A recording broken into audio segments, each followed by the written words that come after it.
नमस्कार, मैं हूं रंजीत कुमार और आप देख रहे हैं क्लियर कट। अफगानिस्तान में एक कहावत है कि गर सब्र कुनी अजघूरा हलवा साजी। मतलब ये कि अगर आप धैर्यवान हैं तो आप खट्टे अंगूरों से भी हलवा बना सकते हैं। अफगानिस्तान यही कहावत अब पाकिस्तान पर लागू करने वाला है। और पता है क्यों?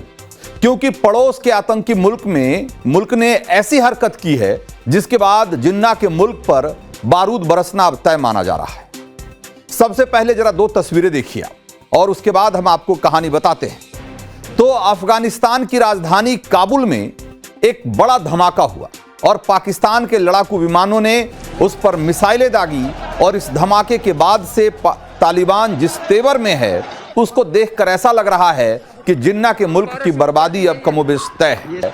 उसको देखते हुए तो ऐसा लगता है कि पाकिस्तान की अब खैर नहीं। लगातार दूसरे दिन लाहौर में पाकिस्तानी एक दूसरे का सिर फोड़ते नजर आए, एक दूसरे पर गोलियां दागते दिखाई दी। तो ये तस्वीरें अब से चंद घंटे पहले की है जब एक बार फिर पाकिस्तान के वर्दी वाले दहशतगर्द और खादिम रिजवी की जमात के कट्टरपंथी एक दूसरे को मरने मारने पर तुले हुए थे। किसी का सिर फूटा, किसी की टांग टूटी और किसी को तो सीधे गोली मार दी गई। तो लाहौर में दिन भर यही तमाशा होता रहा। पाकिस्तान की कट्टरपंथी जमात तहरीक लब्बैक पाकिस्तान ने प्रदर्शन का ऐलान किया था और पाकिस्तान के अलग अलग शहरों से अपने हजारों समर्थकों को बुलाया था। गाजा में अमेरिकी पीस प्लान का पाकिस्तान ने जो समर्थन किया है उसके बाद वहां के कट्टरपंथी भड़के हुए हैं और वो ये कह रहे हैं कि शहबाज शरीफ और असीम मुनीर ने इजराइल को मान्यता दे दी। कराची के करामातियों से लेकर लाहौर और मुल्तान के मौलानाओं को लगने लगा है कि जिस इजराइल के खिलाफ वो पाकिस्तान की नस्लों को नफरत की घुट्टी पिलाते रहे हैं तो उनकी तो उस दुकान पर ताला लग जाएगा, फिलिस्तीन के नाम पर उनकी दुकान बंद हो जाएगी। इसीलिए पाकिस्तानी अब मरने मारने पर उतारू हैं और कई तो मर भी गए। तो लाहौर में लगी आग को देखकर इस्लामाबाद में बैठे जिन्ना के सियासी बारिश हलकान हुए जा रहे हैं, क्योंकि शहबाज एंड मुनीर कंपनी के खिलाफ लगी आग लाहौर तक सीमित नहीं रहने वाली। कट्टरपंथियों ने इस्लामाबाद में अमेरिकी दूतावास के घेराव का ऐलान किया है और जिसके बाद इस्लामाबाद वाले रास्तों पर बड़े बड़े कंटेनर रख दिए गए, इंटरनेट बंद कर दिया गया है, स्कूल कॉलेज सब में छुट्टियां कर दी गई और कट्टरपंथी असीम मुनीर को अब खुली चुनौती दे रहे हैं। तो बॉर्डर पार के हालात ये बता रहे हैं कि पाकिस्तान में एक बार फिर से आग लगने वाली। वैसे पाकिस्तान में कोई नई बात नहीं है। नई बात तो इसमें यह है कि इस बार पाकिस्तानी उसी अमेरिका के खिलाफ प्रदर्शन कर रहे हैं जिसे खुश करने के लिए पाकिस्तानी हुक्मरान ट्रंप के गुलाम बनने तक को तैयार हैं। और यही वजह है कि लाहौर में लगी आग इस्लामाबाद को डरा रही। वैसे पाकिस्तान का एक खौफ और बढ़ने वाला है। घर में लगी आग के साथ ही पड़ोस के आतंकी मुल्क पर अफगानिस्तान से भी बारूद बरस सकता है। पाकिस्तान ने काबुल में बम बरसाकर एक बहुत बड़ी गलती कर दी। पाकिस्तानी हवाई हमले में काबुल के पूर्वी इलाके में एक के बाद एक कई धमाके हुए और जिसका धुआं दूर से ही देखा जा रहा था। काबुल में हुए हमले के बाद से ही पाकिस्तानियों का हलक सूख रहा है। इस्लामाबाद के नकारा हुक्मरान से लेकर रावलपिंडी के कायर जनरलों की जमात ये समझ चुकी है कि काबुल पर मिसाइल दागकर उन्होंने बर्रे के छत्ते में हाथ डाल दिया है। पाकिस्तान ने ऐसे वक्त में काबुल को निशाना बनाया है जब तालिबान के मंत्री अमीर खान मुत्तकी पहली बार भारत के दौरे पर आए हुए। अगस्त 2021 में तालिबान के अफगानिस्तान में सत्ता के आने के बाद यह पहली बार है जब काबुल से कोई मंत्री स्तरीय डेलीगेशन दिल्ली का दौरा कर रहा है। अमीर खान मुत्तकी एक हफ्ते तक भारत में रहेंगे और तालिबान ने स्पष्ट कर दिया है कि अफगानिस्तान की जमीन को किसी भी हालत में भारत के खिलाफ इस्तेमाल नहीं होने दिया जाएगा। अब से थोड़ी देर पहले विदेश मंत्री एस जयशंकर और अमीर खान मुत्तकी के बीच द्विपक्षीय बातचीत हुई जिसमें भारत ने एक बड़ा ऐलान किया है और भारत अफगानिस्तान की राजधानी काबुल में जो उसका टेक्निकल मिशन है उसको दूतावास में अपग्रेड कर देगा।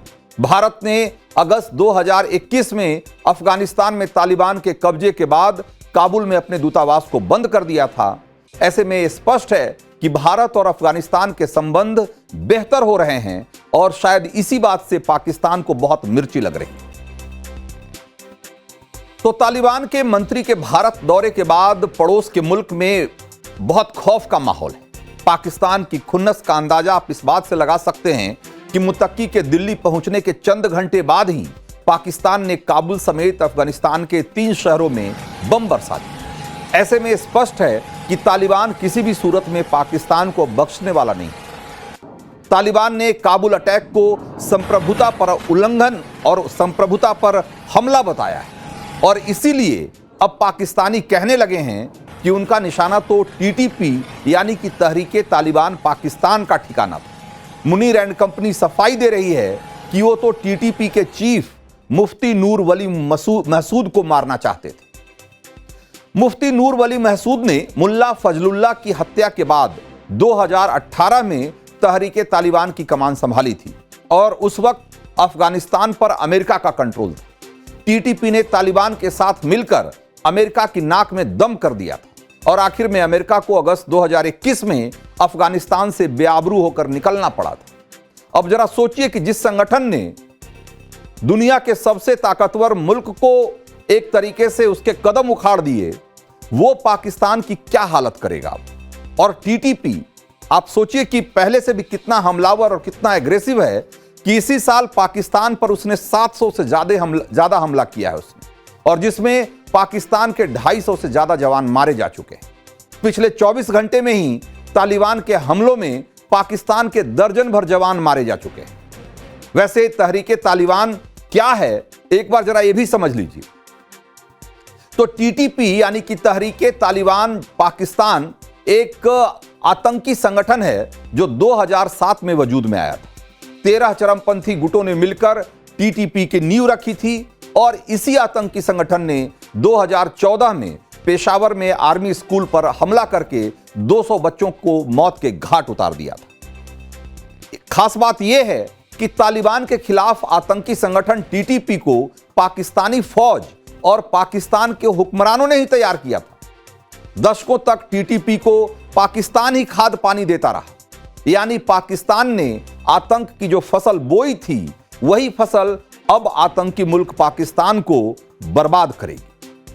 और क्यों, जरा इसको भी समझिए।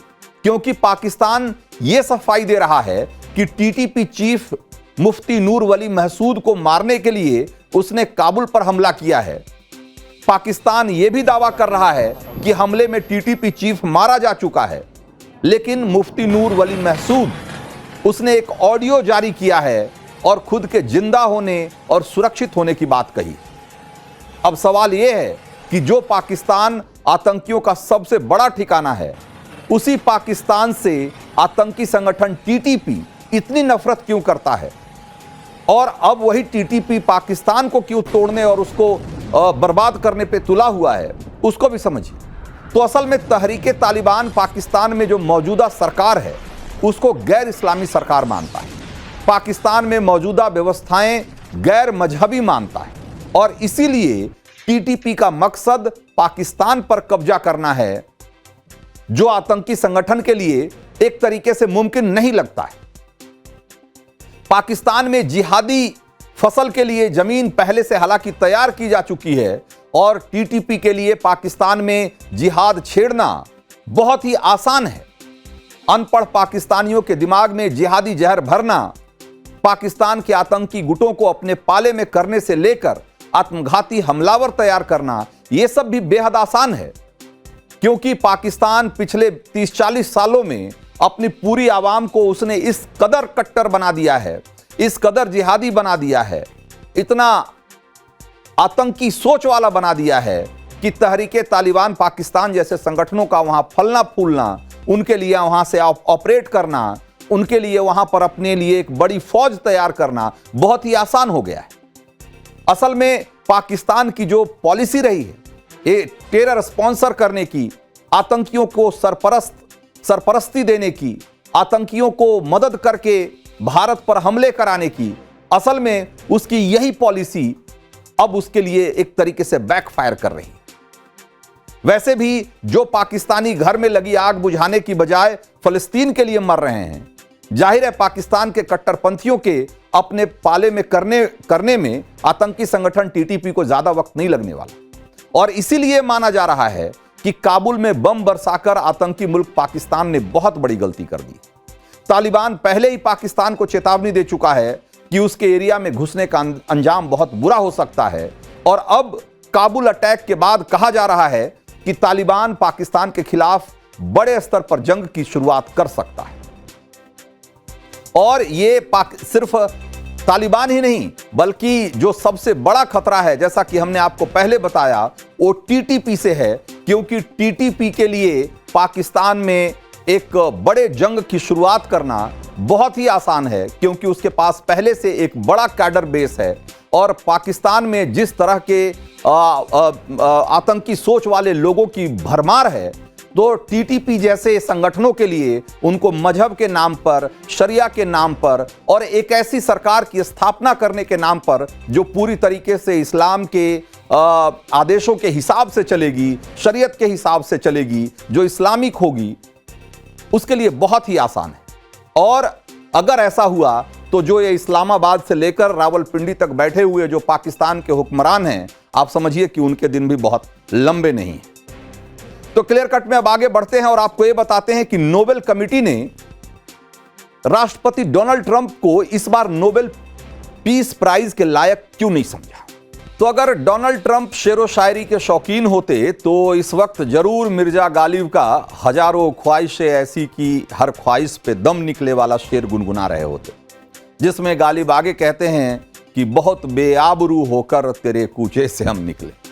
बेचारे ट्रंप साहब न जाने कब से माहौल बना रहे थे, दिन भर में कई बार दावा ठोक रहे थे कि नोबेल शांति पुरस्कार के सच्चे हकदार तो सिर्फ वही हैं, लेकिन नोबेल कमेटी वालों ने ट्रंप को छोड़कर वेनेजुएला की मारिया कोरिना मचाडो को चुन लिया। दक्षिण अमेरिकी देश वेनेजुएला में लोकतंत्र की मजबूती के लिए लड़ने वाली मारिया मचाडो को इस साल का नोबेल शांति पुरस्कार मिला है, लेकिन ऐसा लग रहा है कि दुनिया को ट्रंप के नोबेल राग से शांति नहीं मिलने वाली, क्योंकि जो शख्स खुद को पहले ही पीस प्रेसिडेंट का तमगा दे चुका था, एक दो नहीं 7 युद्ध खत्म करवाने का दावा करके नोबेल का पुरस्कार मांग रहा था, वो पीस प्रेसिडेंट शांति से बैठ जाएगा, इसकी संभावना कम ही दिखती। आज जब ट्रंप साहब व्हाइट हाउस के ओवल ऑफिस में बैठे बैठे सोच रहे होंगे कि ऐसा कैसे हो गया, मैं यूक्रेन युद्ध रुकवाने के लिए पुतिन से जाकर मिलाया, फिर भी नोबेल नहीं मिला मुझे। लेकिन ट्रंप शायद ये बात भूल गए कि शांति का जो नोबेल पुरस्कार है वो सोशल मीडिया पर माहौल बनाने से नहीं मिलता है, और यही बात नोबेल कमेटी वाले लोग भी कह रहे हैं। तो नोबेल का शांति पुरस्कार तो नहीं मिला, लेकिन ट्रंप साहब के लिए शांति में बैठकर सोचने का टाइम है कि उनकी कथनी और करनी में कितना फर्क रहा है। क्या एक ऐसे शख्स को शांति का नोबेल पुरस्कार मिल सकता है जो लगातार अंतर्राष्ट्रीय संस्थाओं को मजबूत करने की बजाय उसे कमजोर करने में जुटा हुआ? दुनिया में स्वास्थ्य, अर्थव्यवस्था, जलवायु, मानवाधिकार के लिए काम करने वाली तमाम अंतर्राष्ट्रीय संस्थाएं, WHO ले लीजिए, UNHRC ले लीजिए, यूनेस्को ले लीजिए, ट्रंप ने इन सब से हाथ खींचकर इनको कमजोर किया है। तो एक तरफ आप दुनिया में शांति, सद्भाव, मानवाधिकार और पर्यावरण के लिए हो रहे संगठित प्रयास को कमजोर करेंगे और फिर कहेंगे कि नोबेल चाहिए, तो कहां से मिलेगा? और तो और आप दूसरे देशों की संप्रभुता का मजाक उड़ाते हैं, उसे अमेरिका में मिलाने की बात करेंगे, जैसे ट्रंप कनाडा को अमेरिका का 51वां स्टेट बुलाते, और एक बार नहीं कई बार ऐसा कह चुके हैं। ग्रीनलैंड जैसे देशों को जबरन कब्जा कर लेने की बात करते हैं। ट्रंप अपने पड़ोसियों से ऐसे बर्ताव करते हैं जैसे वो रियल एस्टेट की डील कर रहे हैं, और फिर सोचेंगे कि नोबेल शांति पुरस्कार मिलेगा। तो ये कहां से संभव होने वाला था? अंतर्राष्ट्रीय शांति की पहली शर्त संप्रभुता होती है, और ट्रंप के लिए इस शब्द के कोई मायने नहीं। आज दुनिया जलवायु परिवर्तन से जूझ रही है। बेमौसम की बारिश, आंधी, तूफान, बेहिसाब गर्मी, शीतलहर दुनिया भर में कहर ढाया हुआ है इन सब ने मिलकर, और बदलते मौसम की वजह से खेती बाड़ी सब चौपट हो रही है। लोगों की आजीविकाएं खत्म हो रही है, भूखमरी के हालात हैं दुनिया के बहुत सारे इलाकों में। लेकिन आप कहेंगे कि क्लाइमेट चेंज तो हॉक्स है, फर्जीवाड़ा है, इसका कोई मतलब ही नहीं है, और फिर आपको शांति का नोबेल पुरस्कार भी चाहिए। ऐसा कैसे होगा? नोबेल कमेटी भी यही मानती कि ट्रंप का रिकॉर्ड अंतर्राष्ट्रीय संस्थानों के लिए तिरस्कार से भरा रहा है, और ट्रंप का यह रवैया नोबेल कमेटी तो छोड़िए, जिन अल्फ्रेड नोबेल के नाम से नोबेल पुरस्कार की शुरुआत हुई थी, उनकी वसीयत की शर्तों के भी खिलाफ है। और जान लीजिए कि आज भी नोबेल कमेटी के लिए नोबेल देने का जो संविधान है वो अल्फ्रेड नोबेल की वही वसीयत है, जिसमें अंतर्राष्ट्रीय भाईचारा को सबसे ऊपर रखा गया है। यहां तक कि बाकी के जो 5 नोबेल हैं, जैसे कि मेडिसिन, केमिस्ट्री, लिटरेचर, वो सब स्वीडन की राजधानी स्टॉकहोम में दिए जाते हैं। लेकिन नोबेल का जो शांति पुरस्कार है वो इकलौता पुरस्कार है ऐसा जो नॉर्वे में दिया जाता है। वो भी इसलिए क्योंकि अल्फ्रेड नोबेल के दौर में स्वीडन और नॉर्वे वैसे तो एक ही राजशाही के हिस्सा थे, लेकिन अल्फ्रेड नोबेल को लगता था कि स्वीडन की सोच सैन्यवादी है और नॉर्वे का नजरिया शांति प्रिय है। इसीलिए नोबेल का शांति पुरस्कार नॉर्वे की राजधानी ओस्लो में दिया जाता है। और ट्रंप साहब, जिसे हम हिंदुस्तान में वसुधैव कुटुंबकम कहते हैं, उस वर्ल्ड फर्स्ट वाली सोच तो छोड़िए, आप तो अमेरिका फर्स्ट वाले हैं, और आपके फैसलों और तौर तरीकों और परिवार का व्यापार बढ़ाने की कोशिशों को देखकर तो कई बार ऐसा लगता है कि जैसे आप अमेरिका फर्स्ट नहीं, आपकी सोच ट्रंप फर्स्ट वाली। इतनी व्यक्तिवादी सोच, इतना संकीर्ण नजरिया, और क्या ऐसे सोच वाले आदमी को नोबेल का शांति पुरस्कार मिल सकता है? मिलना चाहिए? एक बड़ा सवाल है। एक और बात यह भी है कि ट्रंप साहब ने तथाकथित शांति की जो कोशिशें की है वो बिल्कुल हाल फिलहाल के मामले हैं, और एक्सपर्ट्स बताते हैं कि इस वजह से भी ट्रंप का चांस बिल्कुल नहीं के बराबर, क्योंकि नोबेल पुरस्कार कोई झटपट वाला मामला नहीं है कि इधर किया और उधर फट से रिजल्ट आ गया, बल्कि Nobel peace prize sustainable peace के लिए दिया जाता है, यानी शांति के ऐसे प्रयासों के लिए जिससे कि दुनिया में स्थायी शांति बहाल। आपकी ऐसी कोशिश जो लंबे समय से जारी हो और आपकी कोशिशों का ऐसा इंपैक्ट, ऐसा असर कि एक टिकाऊ और अस्थायी शांति स्थापित करे। और ट्रंप के मामले में वो दोनों गायब थे। कैसे, जरा एक बार देखिए कुछ उदाहरण। तो ट्रंप 40 से ज्यादा बार ये कह चुके हैं कि उन्होंने ट्रेड की धौंस दिखाकर भारत और पाकिस्तान की लड़ाई रुकवा दी थी, और उन्होंने परमाणु युद्ध के खतरे से दुनिया को बचा लिया। लेकिन सच क्या है? भारत के प्रधानमंत्री ने, देश के विदेश मंत्री ने भारत की संसद से लेकर दुनिया के हर मंच पर खुलेआम और बार बार कहा कि भारत और पाकिस्तान के बीच सीज फायर करवाने वाला कोई तीसरा देश नहीं था, बल्कि भारत के प्रहार से सकपकाए, घबराए पाकिस्तानियों ने, उसके डीजीएमओ ने भारत के डीजीएमओ को गिड़गिड़ाते हुए फोन किया था, हमला रोकने का रिक्वेस्ट किया था, और तब जाकर लड़ाई रुकी थी। भारत और पाकिस्तान के बीच सीज फायर को लेकर ट्रंप जैसी क्रेडिट लेने की कोशिश कर रहे थे या कर रहे हैं, वो एक तरह का फरेब है, और फर्जीवाड़े और फरेब के लिए नोबेल का शांति पुरस्कार नहीं मिलता। और यही हाल रूस यूक्रेन युद्ध को लेकर है। ट्रंप कह रहे थे कि इधर सत्ता में आए और उधर समझो कि रूस यूक्रेन के जंग के गोले मैदान में बरसने बंद हो जाएंगे। लेकिन आज देख लीजिए, रूस पहले से ज्यादा रफ्तार से यूक्रेन पर हमले कर रहा है। लड़ाई थमना तो छोड़िए, दूर की बात है। तो देखा जाए तो हर मामले में ट्रंप का बड़बोलापन दिखता रहा है, और खुद को सुपरमैन बताने वाले या जो फर्जी दावे हैं, ऐसे दावों की वजह से नोबेल का पीस प्राइज नहीं मिलता है। नोबेल शांति पुरस्कार की गरिमा इसलिए है क्योंकि 100 साल से ज्यादा समय से उसकी साख बरकरार है। नोबेल कमेटी वाले माथापच्ची करके ऐसे लोगों को खोज लाते हैं जो सही मायनों में शांति के पैरोकार हों। वो उसे खोज कर लाते हैं जिसे नोबेल शांति पुरस्कार देने में पुरस्कार की गरिमा बढ़ती है। और मारिया मचाडो ऐसी ही नाम है। वही असली पीस वॉरियर है जो वेनेजुएला में निकोलस मदुरो की तानाशाही सत्ता के खिलाफ लगातार लड़ती रही, कभी सड़क पर आकर तो कभी छुपकर। नोबेल कमेटी ने भी माना कि मारिया मचाडो की कोशिशों से वेनेजुएला में डेमोक्रेसी की विचारधारा मजबूती से आगे बढ़ रही। और मारिया नोबेल पुरस्कारों के संस्थापक अल्फ्रेड नोबेल के 3 क्राइटेरिया, उनका जो 3 पैमाना था कि ब्रदरहुड बिटवीन नेशंस यानी कि देशों के बीच आपसी भाईचारा, आर्मी रिडक्शन यानी कि सैन्य शक्तियों में कमी, फौज की संख्या में कमी, और पीस प्रमोशन यानी कि शांति के बढ़ावे, इन तीनों क्राइटेरिया पर बिल्कुल फिट बैठती। तो एक तरफ ट्रंप जहां सोशल मीडिया पर शांति शांति खेलते रहे हैं, वहीं दूसरी तरफ मारिया मचाडो सालों से जमीन पर लोकतंत्र और शांति की लड़ाई लड़ रही।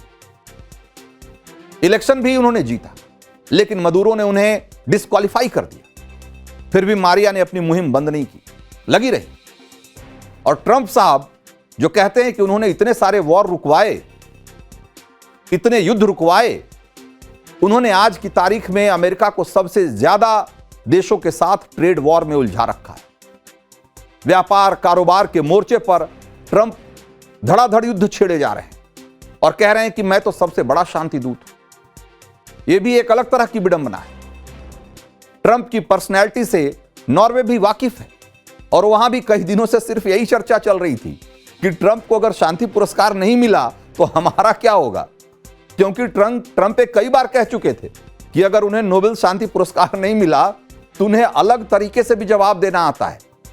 और इसीलिए अब अवार्ड के अनाउंसमेंट के बाद व्यंग में ही सही, लेकिन लोग लिख रहे हैं कि नॉर्वे प्रिपेयर्ड फॉर एनीथिंग, यानी नॉर्वे सब कुछ के लिए तैयार है। पता नहीं नोबेल न मिलने से गुस्साए बौखलाए ट्रंप धड़ाधड़ टैरिफ ठोक दें या कहीं नेटो से नॉर्वे को बाहर निकालने की धमकी देने लग जाएं। यहां एक और बड़ी इंटरेस्टिंग बात है, अगर ट्रंप सच में लोकतंत्र और शांति के पैरोकार हैं तो उन्हें शांति से कबूल कर लेना चाहिए कि मैं वाकई इसका हकदार नहीं था।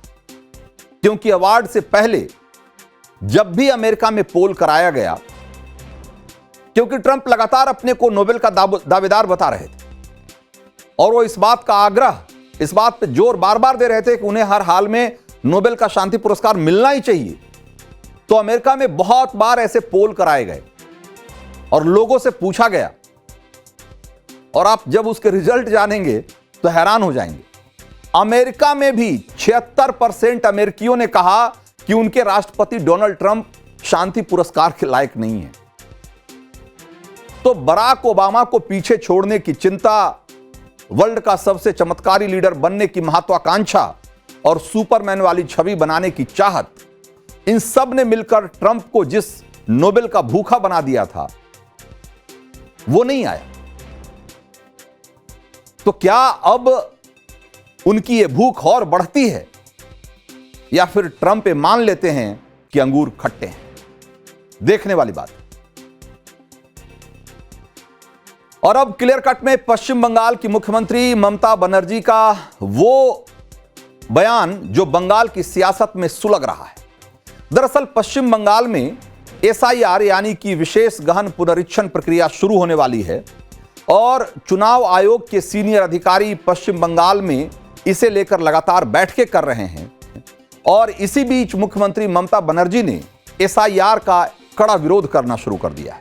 उन्होंने इस पूरी प्रक्रिया को एनआरसी लागू करने की साजिश बताते हुए चेतावनी भी दे दी है कि बीजेपी आग से खेल रही है।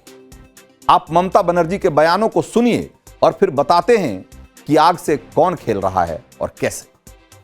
সুতরাং আমি মনে করি এটা এসআইআর নয়, এটা এনআরসি করার চক্রান্ত চলছে। আমরা ধিক্কার জানাচ্ছি বিজেপি পলিটিক্যাল পার্টিকে। এই বাংলা অধিকারের জন্য শেষ পর্যন্ত লড়াই করে ছাড়ে না। আর এর জন্য যদি মনে করেন যে এজেন্সিকে দিয়ে আমাদের বিরুদ্ধে অ্যাকশন নেবেন, we are ready to accept any action. একজন মির্জাফর আছেন ওখানে দিল্লিতে। এই মির্জাফরদের মৃত্যু জীবনে হয় না, তারা চিরকালই বেঁচে থাকে নানা কাজের মধ্যে দিয়ে। এই মির্জাফররা মনে করেছেন তারাই শেষ কথা বলবে, কিন্তু তারা যদি এসব করতে যান তাহলে কিন্তু দাঙ্গা থেকে শুরু করে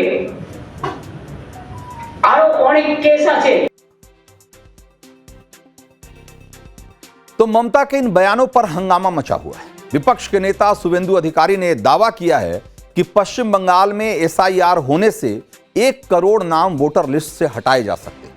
और बीजेपी नेता शुभेंदु अधिकारी ने ममता बनर्जी पर अधिकारियों को धमकाने का आरोप लगाते हुए कार्रवाई की मांग की। बिहार चुनाव को लेकर एनडीए में जिस तरीके से आपने देखा कि बिहार चुनाव के पहले एसआईआर को लेकर के जिस तरह की का माहौल बनाया जा रहा था और जिस तरीके से हो हल्ला हंगामा किया गया, दिल्ली से लेकर के पटना तक रैलियां की गई, रोड सड़क यात्राएं की गई और यह बताने की कोशिश की गई कि एसआईआर के जरिए जो वैलिड वोटर्स हैं उनको उनका नाम काटने की कोशिश की जा रही है और ये चुनाव की जो प्रक्रिया है उसके साथ खिलवाड़ किया जा रहा है, वो कहीं भी सबूतों की कसौटी पर खरा नहीं उतरा। और दिल्ली के सुप्रीम कोर्ट से लेकर और पत्रकारों की जो एक तरीके से इंडिपेंडेंट पड़ताल थी, कहीं भी यह साबित नहीं हो पाया कि एसआईआर में किसी ऐसे व्यक्ति का नाम काटा गया है जो कि वैलिड वोटर है, जिसका नाम होना चाहिए उसका नाम काट दिया गया। ऐसा कोई भी व्यक्ति सामने नहीं आता। और यही वजह है कि जो एसआईआर का मुद्दा है वो बिहार में उसका बिल्कुल ही नहीं चला।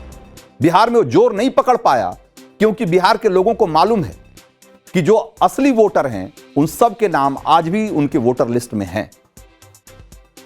और जो चुनाव आयोग कहता रहा है कि देश में जो बाहरी घुसपैठिए हैं, ऐसे लोगों को जो चुनाव की प्रक्रिया है उससे बाहर करने, उनका नाम वोटर लिस्ट से हटाने, इसका मैंडेट उनको संविधान देता है।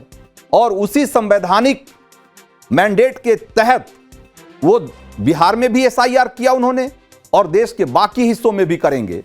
और जब बिहार में इसकी वजह से अगर चुनावी प्रक्रिया को कोई नुकसान नहीं हुआ तो ममता बनर्जी को ऐसा क्यों लगता है कि पश्चिम बंगाल में इसके जरिए चुनाव में छेड़छाड़ की जाएगी? एक बहुत बड़ा सवाल है। एक बात जिससे कि कोई इनकार नहीं कर सकता कि पश्चिम बंगाल में बड़ी संख्या में बांग्लादेशी घुसपैठिए रहते हैं और ऐसे लोगों को क्या वोटर लिस्ट में शामिल होना चाहिए? क्या उनको इस देश की वोटिंग प्रक्रिया या जो लोकतांत्रिक प्रक्रिया है, मतदान की प्रक्रिया है, उसका हिस्सा होना चाहिए? अगर नहीं होना चाहिए तो फिर एसआईआर के जरिए ही तो उनका नाम हटाया जाएगा ना।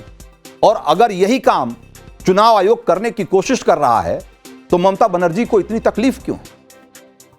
भाई बिहार में इतने बड़े पैमाने पर एसआईआर की प्रक्रिया हुई और जो भी आपत्तियां दर्ज कराई जा रही थी कि 1 महीने में कैसे हो जाएगा और ये तो संभव ही नहीं है, लेकिन 1 महीने में हो गया। और विपक्ष के तमाम आरोपों के बावजूद उन्होंने कोई भी ऐसा ठोस सबूत नहीं पेश किया जिसके आधार पर इस प्रक्रिया में कोई गड़बड़ी को उजागर किया जा सके, उसकी साबित किया जा सके। ऐसे में ममता बनर्जी एसआईआर को लेकर अभी से क्यों माहौल बनाने की कोशिश कर रहे हैं? एक बहुत बड़ा सवाल है। तो क्लियर कट में आज इतना ही।